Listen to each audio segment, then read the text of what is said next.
Hi, this is Stu, and we're at the beautiful Purple Valley, of course, and this is an exciting time of the year for me because, of course, not only do we have John Scott here, but we have my anatomy buddy, David Keil, and so it's a chance for me to go, blah, blah, blah, blah, anatomy, and Nick, our video producer, said, can you just ask him some questions that are not related to anatomy? But I said, we obviously know that David Keil is not just an anatomy teacher, he knows so much other stuff as well, but while we've got the chance of him here, I'm sorry, Nick, it's mostly going to be anatomy, I'm afraid. But anyway, so the first thing I wanted to ask David was that he's been to the, what do they call it, International Fascia Conference? What's the proper name for it? It's like a Fascial Research Congress. Fascial Research Conference. Yeah, this was the fourth one. Yeah, and it was like 4 or 5 days or more? It was 3 days of conference, but there were pre and post events going on as well. I went for the main conference only. Yeah. So you basically, although you didn't know it at the time, were our eyes and ears on the ground in the Fascial Conference. And we want like a nice précis of all the juice that you got out of that conference. Wow, okay. Just to say 3 days were chock full of information. And to be honest with you, I'm still processing some of it. And there were a few nuggets that I definitely want to kind of go after. Because it's not going to all be relative to the practice of yoga, is it? But, no. Some useful stuff, hopefully. No. It started off with the typical stuff of like, there's the political stuff. Everybody's trying to define what this and that and whatever is. And I think there's always been a problem with science anyway. Yeah. Especially with fascia, it seems. It's growing, isn't it? Now we're thinking this is included in fascia, this isn't. And for me, I don't know whether you're the same, but to actually lump everything under the heading of fascia is not necessarily that helpful. Well, one of the most amazing speakers was Jim Barteau, which is the French hand surgeon who did a video that came out, 7, 8 years ago called Strolling Under the Skin. Yes. Yeah. He was fantastic. And just to relate this to what you just said, instead of calling it connective tissue, he wants to call it constitutive tissue, meaning everything comes from that. So, which it's true, but of course, this was one of the more interesting things that I observed was, he was like, there are no planes of fascia, there are no sheets of fascia. It's all because he's always looking at it at 5 and 10 micron. It's like super small. Yeah. But of course, when you go take a step back and change perspective, of course. There are sheets of fascia there, it's both. Different thicknesses, and it's not all the same. It's a lot of different stuff isn't it? No. So it was interesting to watch them do their kind of dance with each other around words and all that stuff. It was interesting to watch. But I think the biggest one, and the one probably most obviously related to practice, is the research that's starting to come out now. There's only, I think it was Schleip who said there were only like maybe 4 papers that were showing nerves ending in connective tissue. So it's kind of a new direction they're going with research. That's why there's a small amount, it seems. Yeah. Not because there's a bunch of studies and only 4 of them found it, but there's only 4 that have been done to find it. You've got them, because you need the money to do the research, don't you, as well? Of course. Not only, Of course. So. And we're going somewhere with that, aren't we? The fact that there's nerves in the fascia and the proprioception. Do you want to talk about? Not that I'm telling you what to tell you. I think I am, actually, You are, Stu, but it's okay. You're leading the witness here. To me, that was the most interesting and most relevant because we're always talking about, being aware of what's going on inside of our body. Interoception is what we would call it technically. And so the sense of what are we feeling inside of our body? And it seems like basically fascia is a big antenna inside of us. Meaning that because it has nerve endings in it and it's constantly in this state of changing in terms of amount of tension. And I could be misquoting, but I want to say it was like 40% sympathetic. In other words, proprioceptive. So that's information being fed back into the system, measuring, whatever, state, all kinds of stuff. And then I think it was something like 10,000 nerve endings per limb was the sort of number that Schleip had thrown out there. Right. I mean, it's like a big antenna. Yeah.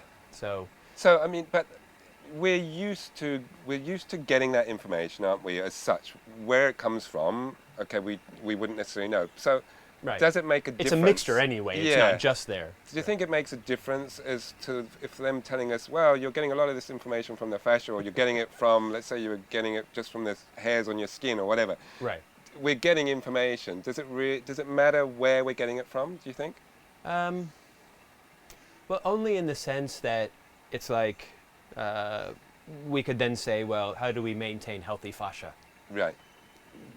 If we go in that direction, what creates healthy fascia? What creates healthy fascial patterns in our body? Or how do we maintain them? And then that leads to a whole other question. And then that would play into, then you're going to get good information if you've got a healthy antenna.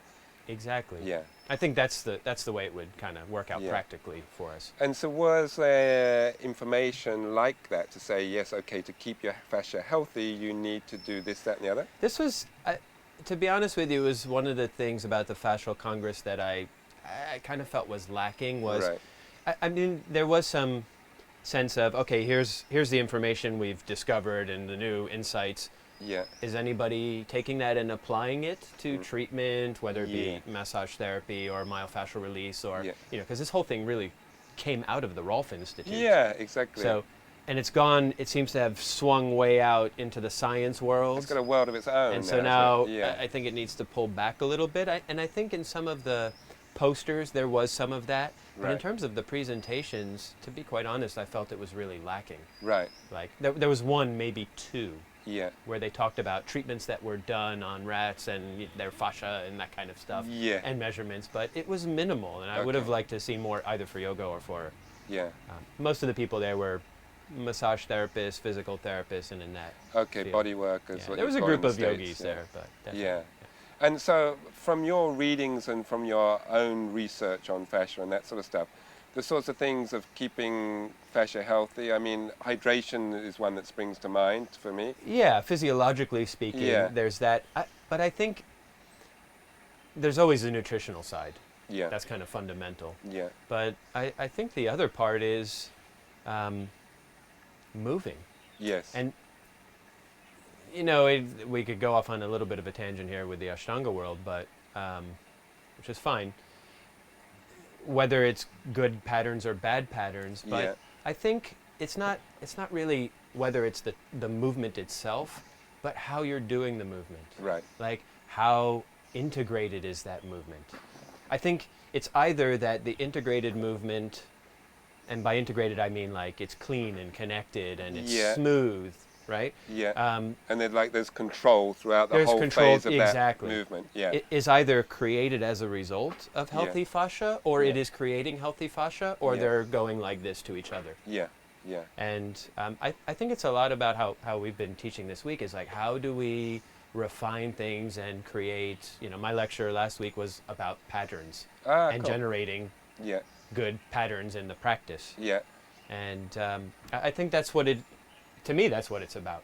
It's very, if we follow that pattern thing for a sec, sorry Nick, we're diverting for a second. He's always trying to say, keep it contained, keep it contained. Not going to happen. You'll have to surrender. Patterns. Yeah, I mean, it's how do you know that you've got a faulty pattern? Faulty maybe is not the best word to use, but to know it in yourself is very difficult, because the reason it's a pattern, it's sort of almost second nature, isn't it? Yes. The fact that it's a pattern means that it already feels comfortable, so it seems correct. Yeah. And we know when people adjust us sometimes and they put you somewhere and they say, now that's square, and you think, what? I feel like I'm completely wonky, Totally. Because of that patterning. Yeah. So how do we recognize that in ourselves without looking in the mirror, shall we say? Or videotaping all of our practices, right? Well, one is to have a teacher that can give you that objective feedback. Yeah. That's the most obvious and best way to do it. Yeah. If you don't have that, it's hard to be objective with your own patterns. And I think one of the other things that goes on is we end up taking in information from so many different places especially if we don't have the teacher. So for those of you practicing at home, it's kind of like, well, how do I get that information? Well, I watch videos or I read books or, which is totally normal and natural and makes sense. Yeah. The problem is each pattern is kind of changing as it's forming at the same time. Yeah. So in other words, it's very individual as well. It's individual by itself to start with. And then as you practice it more, really the technique or the pattern that you're creating should be changing.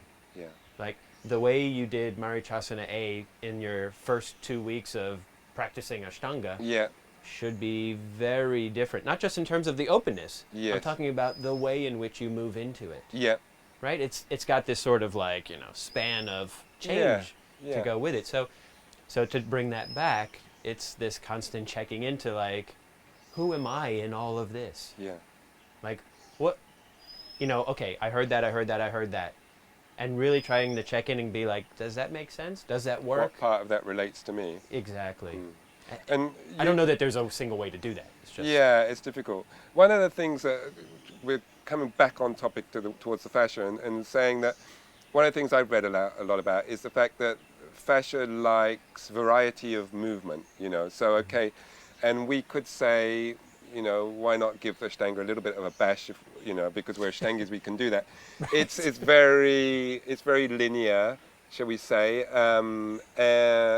and there's not the variety of postures, shall we say, if you're following a set sequence that you would get by doing another form, shall we say, where you've got lots of different postures to choose from. Do you think that is really an issue? Have we got enough variety in our practice to keep the fascia healthy? I'm going to say yes. Okay.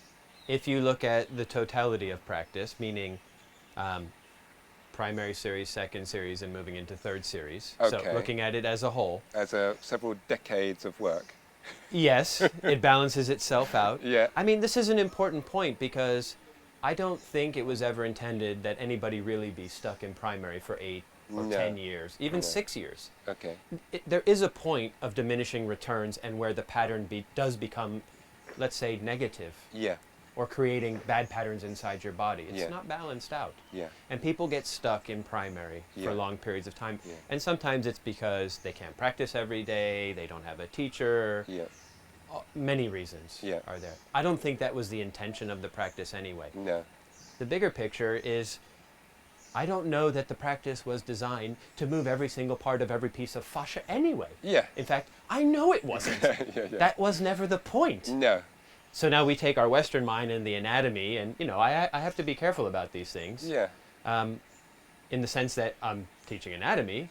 Yeah.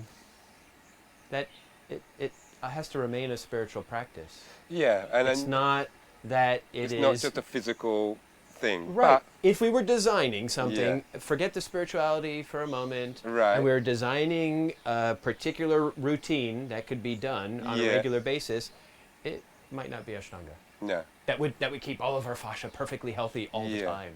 But the fact is that there's a lot of us out there, me included, that most of our exercise, whether it's also a spiritual practice or not, is Ashtanga. Yeah. So therefore, we're going to create those repetitive patterns, and is that healthy? Well, the great yoga experiment continues. Yeah. And we'll probably know in another, catch me in another 15 to 20 years. That beard will be down here with grey, with bits of with food beads stuck. probably. And beads, and beads in it, and a few bits of food maybe. Yeah. It has the potential to go in that direction. Yeah. I definitely think so. I don't think it has to. Right. I'm at 15 years of practice now. Yeah. The practice should change, the intensity should change, the way you do the posture should change anyway, your focus in them should change. Yeah. If you really want exercise that breaks out of that mold, go do it. Yeah. Go swimming, go running if that's what you like, go do capoeira or CrossFit or whatever. All of those things injure people and create negative patterns also. Of course they do, but there's sort of also a pressure, don't go running if you want to do yoga because you're going to tighten up your hamstrings, you're going to do this, you're going to do that. And people thankfully yoga's not about opening your hamstrings. No, exactly. It just seems like it. Good. Okay. So, any more nuggets from the fascial conference?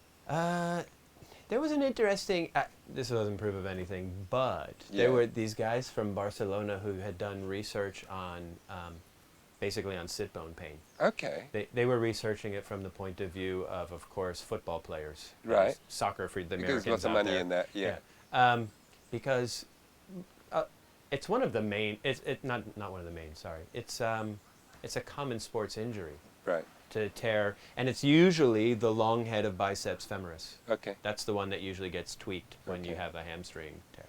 And so anyway, their research was they looked at apparently a lot of hamstrings and their attachments, and they found two things. One, gluteus maximus attachment to the sit bone, or the ischial tuberosity, for the technical people out there. Yeah, and there's a few, I'm sure, hopefully. Yeah, for sure. And the other thing they found that was really interesting was they found something that looked like a retinaculum. So if you don't know what a retinaculum is, that's a connective tissue sheet that lies over the tendons, usually around your ankle and your wrist, are the common places. Okay, so we're not normally something you think of there. No. Yeah. Exactly. That's what made it even more interesting. Yeah. And so it was, the fibers were going across the natural direction of the hamstrings. Ah, okay. And so they're wondering if that has something to do with the injury, and I don't remember all of their research, but... And did they come up with any, because, I mean, we get back into yoga, and I've seen advanced practitioners that have been doing it for many years suddenly start getting hamstring injuries. I've seen beginners get it. I've seen, was there any indication as to, and I've seen a link between strength and flexibility, shall we say, that when the strength is missing, then sometimes the tendinous attachment isn't as strong as it might be. Have you got any leads on that sort of thing? I think it can happen for a number of reasons, and that's what makes it more complicated than, just saying it's this or that. Yeah. My sense of it's generally, like most things in the body, when they go wrong, it's an imbalance. Yeah. So whether it's the strength versus flexibility component, or even within the hamstring.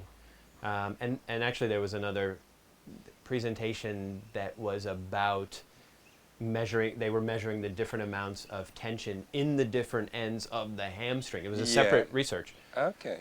Through movement and how it changed and scaled. So that's the other part, is not just generally strong or weak, but also within the hamstring itself, if you build up tension in one area, it's going to have an effect on the other end of it. Yeah. So sometimes it's that kind of imbalance. Yeah.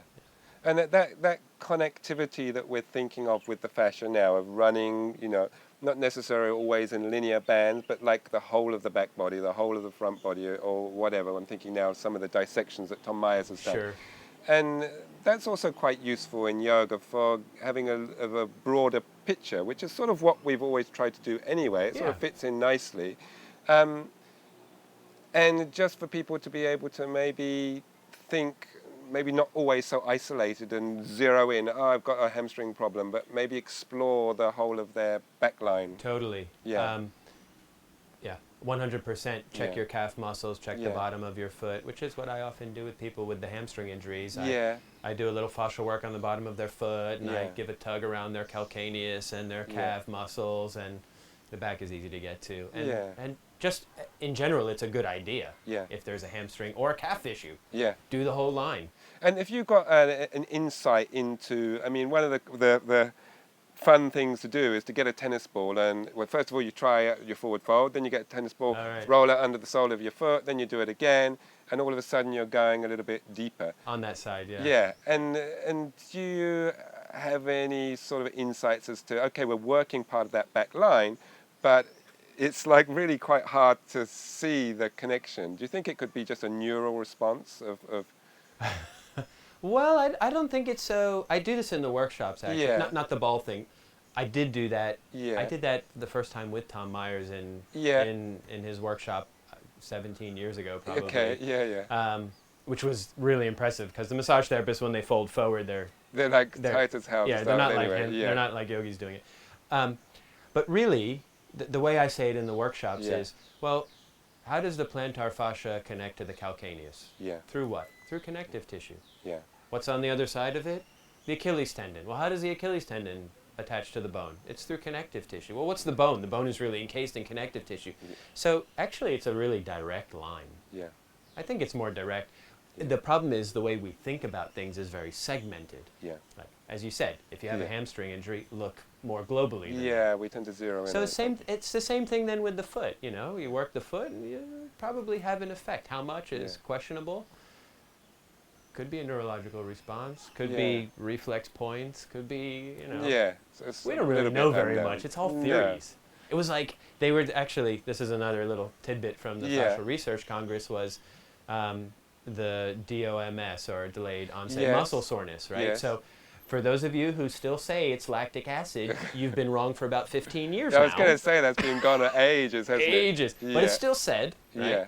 And then the next theory, because that was only ever a theory, the next theory was, of course, micro tears in the muscle, which is, it's still quite popular, and it's a theory. Yeah. But the research now seems to be showing that it is even more specifically in the epimysium, the layer of connective tissue on the outside of the muscle that gets inflamed.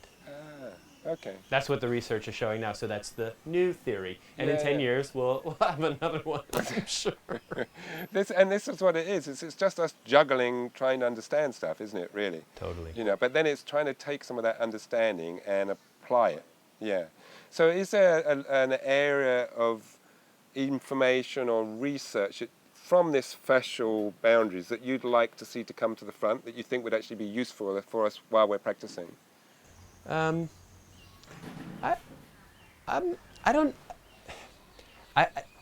yoga practice is really about the experience of doing it. Yeah. This is actually what I really think Pattabhi Jois meant by 99% practice, 1% theory. Yeah. It wasn't like don't think and don't read philosophy and all of that stuff. Yeah. It was you want to have the experience of it. You want to be in the experience of it. And all of the anatomy can very quickly take you out of the experience it can indeed, that you are having and trying to figure out if you're having a different kind of experience than what you're already having. Yeah. Which is tricky. It's always very, you need some information to like reflect on. Yeah. But at the same time, it can be too much. Yeah. So just relax into whatever your experience Don't is. complicate it too much. Don't complicate it. Yeah. Okay. Yeah. So thinking of complicated, you've got about, what are we up to now with the Sun Salutation articles? Is it episode 9? Or 8 or 9, yeah. 8 or 9. I know there's been a lot, coming through. So some people think, how can he break down the Sun Salutes into all this stuff? Well, there's 9 vinyasa in Surya Namaskar there's a lot going on. So if you've got, we like nuggets. If you've got some, from that stuff that you've been producing, any things that really stand out that is really useful for people to bear in mind while they're doing these Sun Salutations? I think the biggest one is how, going back to patterns with the answer, is that the Sun Salutations are really establishing the pattern of breath and movement being coordinated together. Yeah. It's establishing your first back bend in upward facing dog, your first forward bend in the second vinyasa. It's establishing your hand foundation for all arm balances. And this is kind of what's been broken down over the series of articles, how each little piece of it eventually expands and turns into something else in the practice. Right. And so it's very important because when we talked about laying down patterns, this is the place where you start doing that. Yeah. And if you're not mindful and careful and particular, you're going to be missing something later on that you really should have been putting together while you were doing your Sun Salutations. There's a big temptation for people to cut the vinyasas, cut them down, 4 and 3 or whatever. I at home, cut them down, meaning the number that they do. The number of Sun Salutations. Yeah, because it's hot and sweaty and that sort of thing. But I always like to see loads done. Do you think, we want to be... It takes me a long time to warm up now. But it's like, let's get on with it, almost. It's like the warm-up. But as you say, there's a lot of value to it. That's what I'm trying to get to, Don't rush through them. Don't rush through them. I mean, when you first start, 5 and 5. Yeah.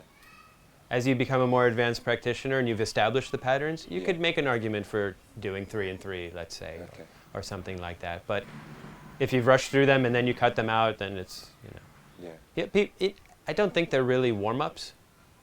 They're a prostration to the sun god, which is the bringer of health. That's what they are. They're starting your practice with a prayer. Right. Yeah. Really, that's what they are. Okay. So instead of calling them a warm-up, make it something else. Okay. See how I wiggle out of the anatomy guy? Yeah, that was really good. We'll move on. Yeah, okay. So we have loads of people. Was I making you uncomfortable, Stu? Yeah, we've moved out of I am a one-trick pony. Anatomy is my bubble, and anything out there is like, what is that darkness over there I see? When we have loads of people watching these videos that are don't manage to get to a regular teacher because of either where they live, the financial implications of going to class, or whatever. So is there some sort of, and we talked a little bit off camera, as obviously whatever you tell somebody is going to be a generalization because we're individuals and we're trying to capture something that's useful for people, and there's problems with that. But any sort of things that you have seen when people come to workshops and come to your weeks of Mysore, where there are people that have practiced at home, and you think, oh, okay, I recognize that as somebody that practices at home, or the do's and don'ts, that sort of thing, just to keep in mind. I wouldn't say that there's any one thing that I would recognize and be like, oh, that person's definitely practicing at home. Right. What I'm always looking at, or at least one big component of what I look at when because the first day of a Mysore week, I'm mostly observing, I would say. Yeah. And I'm watching people's patterns. Yeah. What patterns do they have? What patterns don't they have? What does it lead to later? Kind of tracking all of the practices and seeing, where they lead, how it unfolds. And Sun Salutations tells you just about everything you need to know about what somebody's practice is going to look like. Further down the line, absolutely. And there's surprises. There's, you get it wrong or whatever. But, and it's not to say that the patterns that I think should be there are the only ones that will ever work or something like that. Yeah. But it's relative to how I see the patterns unfolding. So they're just, it's usually things to do with understanding foundations, like grounding. Okay. How to ground your hands, how to,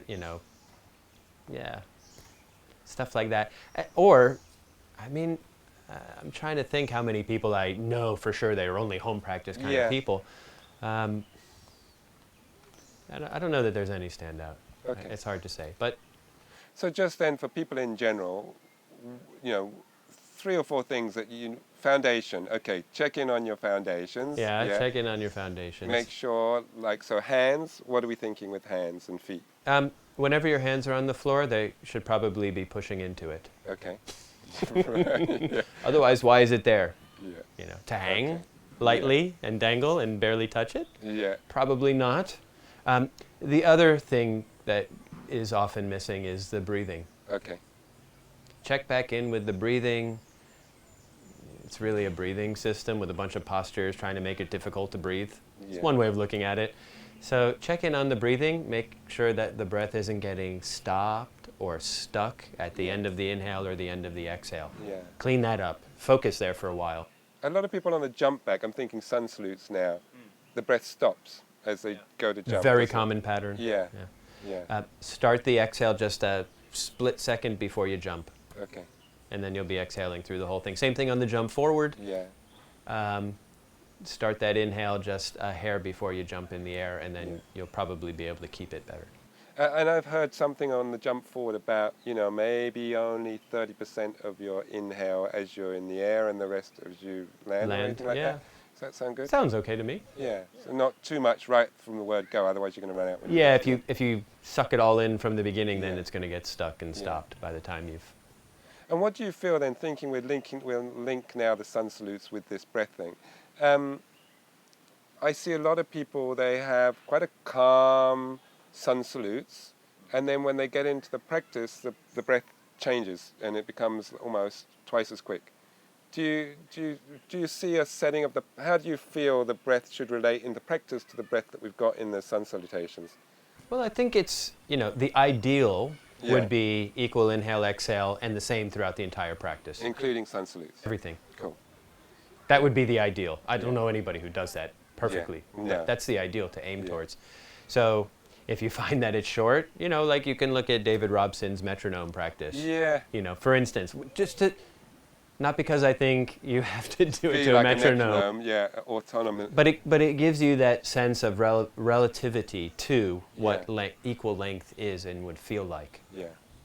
If you can't be aware of it yourself, which you should try to become aware of it yourself. Yes. Yeah. But obviously we get distracted by some of the twisty-turny ones. Well, the thing that happens in the practice is some movements are long, some movements are short. Yeah. So you're either going to have to shorten or lengthen the breath relative to the movement, or you're going to have to speed up or slow down the movement to the breath. Yeah. Which would you go for? Personally, in your own practice? Breath staying equal, movement speeding up or slowing down relative to the length of the breath. Yeah. That's what I go for. Yeah. If you've established the right pattern, you should be able to step your foot forward and come into warrior in Surya Namaskara B without any trouble. Yeah. That's cool. Yeah. Good.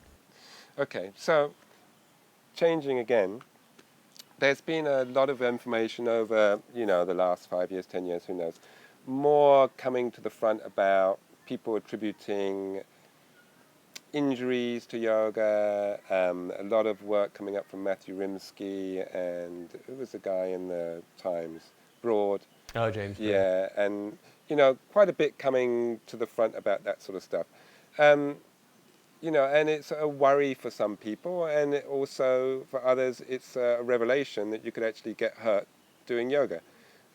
Your own thoughts on that sort of stuff? I mean, I left it very open, what I'm asking you. People are definitely getting injured while practicing yoga. Yeah.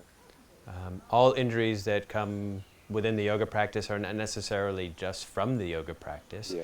And I think this is where the whole thing gets a little bit complicated, is just because it happens while doing yoga doesn't mean that it happened, because if you don't know what the person was doing before, what other activities they're doing, there's a myriad of reasons why. If there's an old injury related to, there's a million reasons why that could have happened. Yeah. So I find it unfortunate. We do see a lot of knee injuries, though, don't we, in yoga, that wouldn't... Totally. You couldn't really say that people are going to stress their knees that much in everyday normal activities of life, unless they're skiing.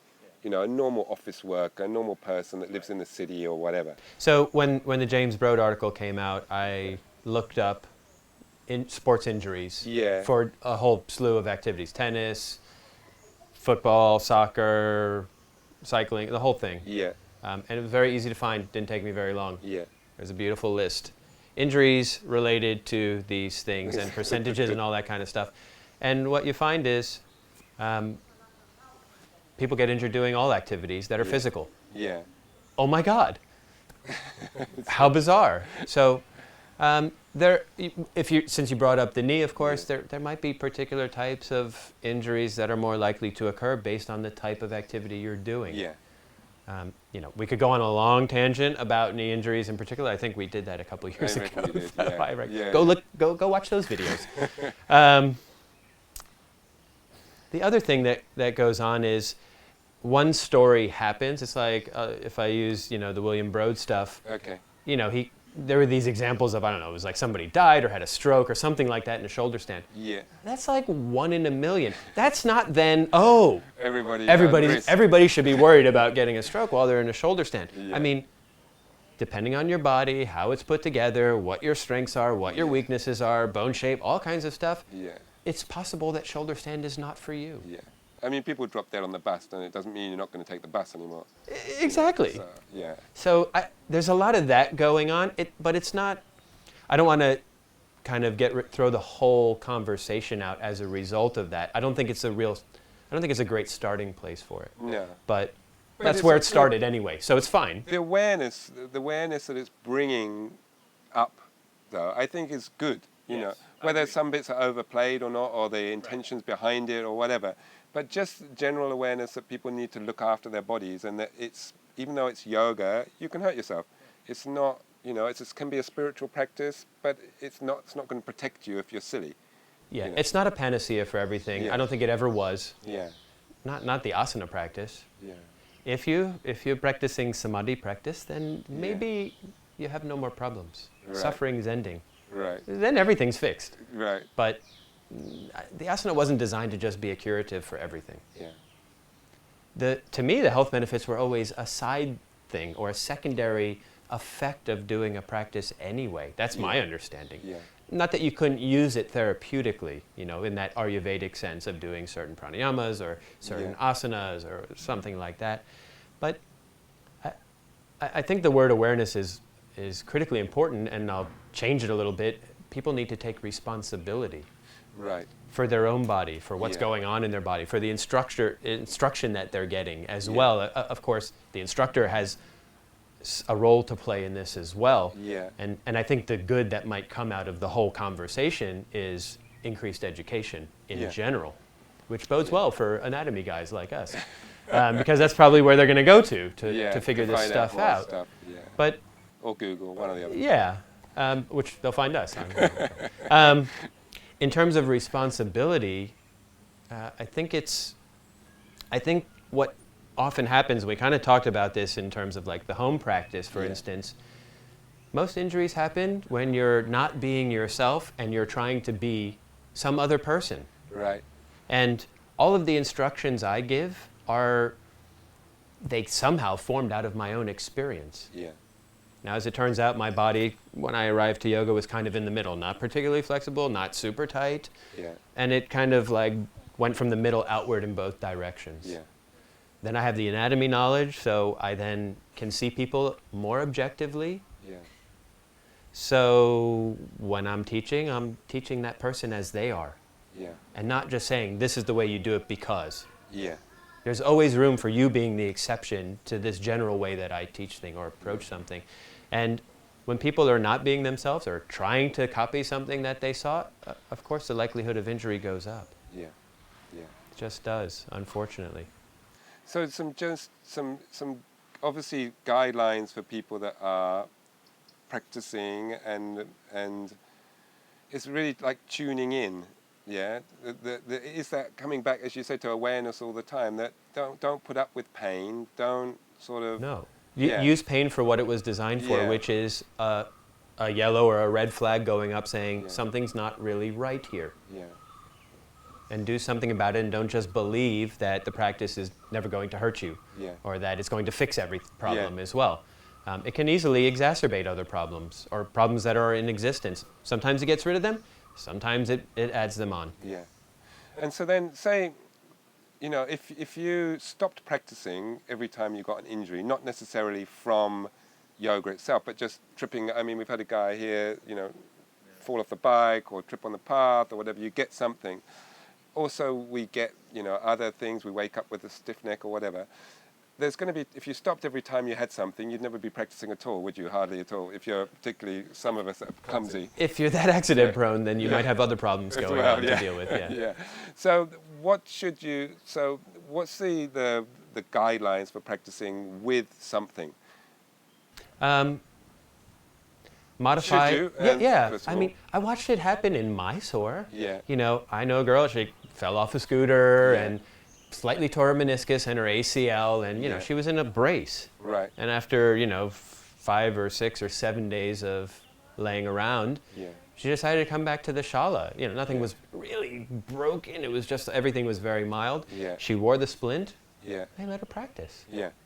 Now, they didn't take the brace off of her knee and force her to bend it and shove her into Padmasana. Yeah. They just let her do whatever it was she could do. Yeah. And that's the important bit, isn't it? It's not that, because you say, there's a big thing, the yoga practice will allow you to heal, but it's not, as you say, that you just should be doing it regardless and it will, don't mind. It's cut those bits out, but you can still work around it. Never saw them do that in Mysore. Yeah. My own observation. Yeah. Somebody has a knee that's in pain, they don't make them do lotus. Yeah. Yeah. You just say, my knees, and okay. Yeah. It's fine. Where the rigidity comes from, I really don't know. Yeah. To me, sometimes it's as if nobody's really watching them teach. Yeah. And it's the difference between teaching the system and teaching the person. Yeah. You teach the person how to live and work with the system. Yeah. Not just impose the system on somebody. Yeah. You know, which is tricky because you want to honor the system. So there's an ideal that you strive towards. Yeah. But the reality on the ground might be different. Yeah. You meet the student where they're at and you bring them to the ideal. Yeah. I mean, doing anything else seems ridiculous to me, but you know, that's my opinion on it. So, so I'm just thinking now of other things that people have a problem with those core elements, and one of them, obviously, we talked a little bit about the breath. The other big one is the bandhas that people find such a problem sometimes of connecting to. A, how dynamic does it need to be in your view? Right. And B, have you got any little exercises that people can tune in a little bit? Well, bandhas is probably the most. Well, here's we were talking about it in the afternoon workshop anyway, so it's fresh on my mind. We have this tendency to make bandhas an anatomical thing. Right. You know, I have articles making the links, and and pubio-coccygeal and all this right. The the pelvic. Hard to say. The pelvic floor is your mula bandha. Yeah. No, it's not. Okay. Your mula bandha is an energetic point that is stimulated by your pelvic floor contraction. Yeah. Two very different things. Yeah. Uddiyana bandha is, an energetic spot that is stimulated by you drawing your stomach in. But really, they become mental intentions. Yeah. And I think people try to overly strengthen their bandha. Yeah. You're not strengthening your bandha like a muscle.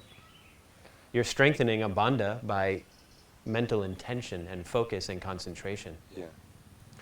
Now, having said that, because of the location of the bandha, there is this relationship with core, which is not a static thing. You don't just strengthen your abdomen and you have a core. A core is a dynamic, shifting thing that's connected, as it turns out, to the rest of your spine and your arms and your legs. And also dependent on where you are in space as well. Of course. So it's that your movement has to move through your core. And so to bring this back to bandhas, what everybody wants from their bandhas is a very floaty jump forward or jump back. Yeah. But this is a whole body action that moves through your center of gravity. And I think there's value in refining that, and then you do have a sense of awareness around this area as a result of that. Just as much as if you make an intention of awareness here, you're going to start to develop that float. Yeah. They go back and forth. And we're finding that with a lot of the things we're talking about, aren't we? That it is that interplay between one and the end, isn't it? Totally. It's bouncing backwards and forwards. The whole thing is a big play. Yeah. Absolutely. I agree. That's cool. I think, this is fantastic, and it was great to talk to you again, David. And hopefully we'll see you back again. You're booked here for next year, I think, again? Yeah. Cool. Good. And it's confirmed. So book them up, and you can see David in person next time. That's great. Thanks so much, David, for talking to us. Cool. Bye.